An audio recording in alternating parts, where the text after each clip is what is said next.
మరి వారు దాచినటువంటి ఆ దీపం ఆనాడు స్టేజ్ పాస్ ఉన్న వాళ్ళు మాత్రమే చాలా చీకటిలో కాలరాత్రిలో కూడా ఒక కాగడలాగా తెలంగాణ ఉద్యమకారులకు వెలుగునిచ్చింది. మా సింగరేణి గని కార్మికుల చేతిలో కందిలైంది. మొత్తం తెలంగాణ సమాజానికి కూడా ఒక కాంతి రేఖ అయింది. అప్పటి వరకు చాలా మంది మాట్లాడేది, మా స్టూడెంట్స్ అయినా అందరూ కూడా మాట్లాడేది, ఈ ఆంధ్రోళ్ళతోని పంచాయతీ అవుతుందక్క, ఏం చెప్పాలి, మా గురించి ఎట్లా చెప్పుకోవాలి, మన సంస్కృతి గురించి ఎట్లా చెప్పుకోవాలని మాట్లాడినప్పుడు బతుకమ్మ వచ్చిన తర్వాత బలం వచ్చింది. బతుకమ్మ పాట వచ్చిన తర్వాత ఇది మా సంస్కృతి, ఇది మా పండుగ, ఇగో గిది తెలంగాణ అని ఎత్తిన ప్రతి బతుకమ్మలో కూడా జై తెలంగాణ జెండా పెట్టి మా ఆడబిడ్డలందరూ కూడా బతుకమ్మ అంటే ఏందో ప్రపంచానికి పునఃపరిచయం చేసుకోవడం జరిగింది. ఏ ఉద్యమానికైనా డెఫినెట్గా భౌగోళిక స్వరూపం ఉంటుంది, శక్తులు ఉంటారు, వ్యక్తులు ఉంటారు, కానీ ఒక సాంస్కృతిక పునాది, సాంస్కృతిక నేపథ్యం ఉన్నప్పుడే ఆ ఉద్యమాలు తుదముట్టాయని చెప్పి అందరం కూడా అనుకుంటాం. తెలంగాణ ఉద్యమానికి బలమైనటువంటి సాంస్కృతిక పునాదినిచ్చి ఆడబిడ్డలందరినీ ఉద్యమంలో జత చేసినటువంటి ఘనత ఇక్కడ ఉండేటటువంటి జాగృతి కార్యకర్తలదేనని నేను ఇవాళ సగర్వంగా ప్రకటిస్తూ ఉన్నాను. మరి ఇవాళ మిమ్మల్ని నేను కోరేది ఒకటే, కష్టపడ్డాం, తెలంగాణ తెచ్చుకున్నాం, కానీ మనం కలలు కన్న తెలంగాణ వచ్చి 12 ఏళ్ళైనా ఇంకా కూడా మనకు రాలేదు. ఏమేం కలలతో తెలంగాణ తెచ్చుకున్నామో ఆ కలలన్నీ ఇంకా నిజం కాలేదు. మరి తెలంగాణ ఉద్యమ రథం, ఆనాటి ఉద్యమ రథసారథి కేసీఆర్ గారి నేపథ్యంలో తెలంగాణ ఉద్యమ రథం ఎక్కడనో దారి తప్పింది. తెలంగాణ ప్రజల ఆర్తిని అది అర్థం చేసుకోలేకపోయింది. డెఫినెట్గా సామాజిక తెలంగాణ రథచక్రం అనేది విరిగి ముక్కలైపోయింది. ఒక కొత్త రాష్ట్రం వచ్చిన తర్వాత ఏ తరహా అయితే పని జరగాలో, ఏ తరహా అయితే పనులు ప్రారంభించుకోవాలో అవి జరగలేదని చెప్పడానికి ఒక ఇంత బాధపడతా ఉన్నాను.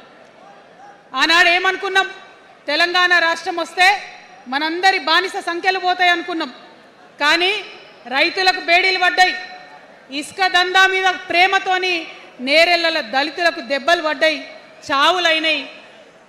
ఒకరిద్దరు కలిసి మాట్లాడుకోవాలంటే ఎవరు ఫోన్ ఎక్కడ మానిటర్ చేస్తుండ్రో అని భయం, వ్యక్తిగత స్వేచ్ఛ లేదు,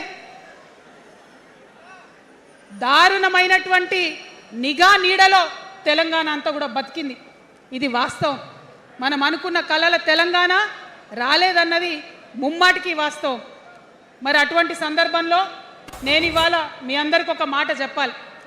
ఆనాడు పరిపాలించిన కుటుంబంలో నేను కూడా ఒక భాగం. ఆనాడు పరిపాలించిన కుటుంబంలో ఒక భాగమైనందుకు కొన్ని విషయాలకు నేను సిగ్గుపడతా ఉన్నాను. తెలంగాణ ప్రజల్ని క్షమించమని కూడా కోరుతా ఉన్నాను. కానీ తెలంగాణ సాధించినందుకు మాత్రం చాలా గర్వపడుతున్నాను. నా జన్మ ధన్యమైందని చెప్పి భావిస్తూ ఉన్నాను. మరి అనేకమైనటువంటి తప్పులు జరిగినాయి, అనేకమైనటువంటి నేరాలు జరిగినాయి, అనుకున్నటువంటి తెలంగాణ సాధించుకోలేదు. మరి ఆ తప్పులో ఎక్కడో ఒక దగ్గర నాకు భాగం ఉందని చెప్తున్నప్పుడు మరి కేవలం క్షమాపణ చెప్తే సరిపోతుందా? ఏ తెలంగాణ అయితే కావాలనుకున్నామో, ఏ సామాజిక న్యాయ తెలంగాణ అయితే రావాలని అనుకుంటున్నామో దానికోసం నడుం బిగించి కష్టపడి పని చేయాల్సిన అవసరం కూడా ఉంది.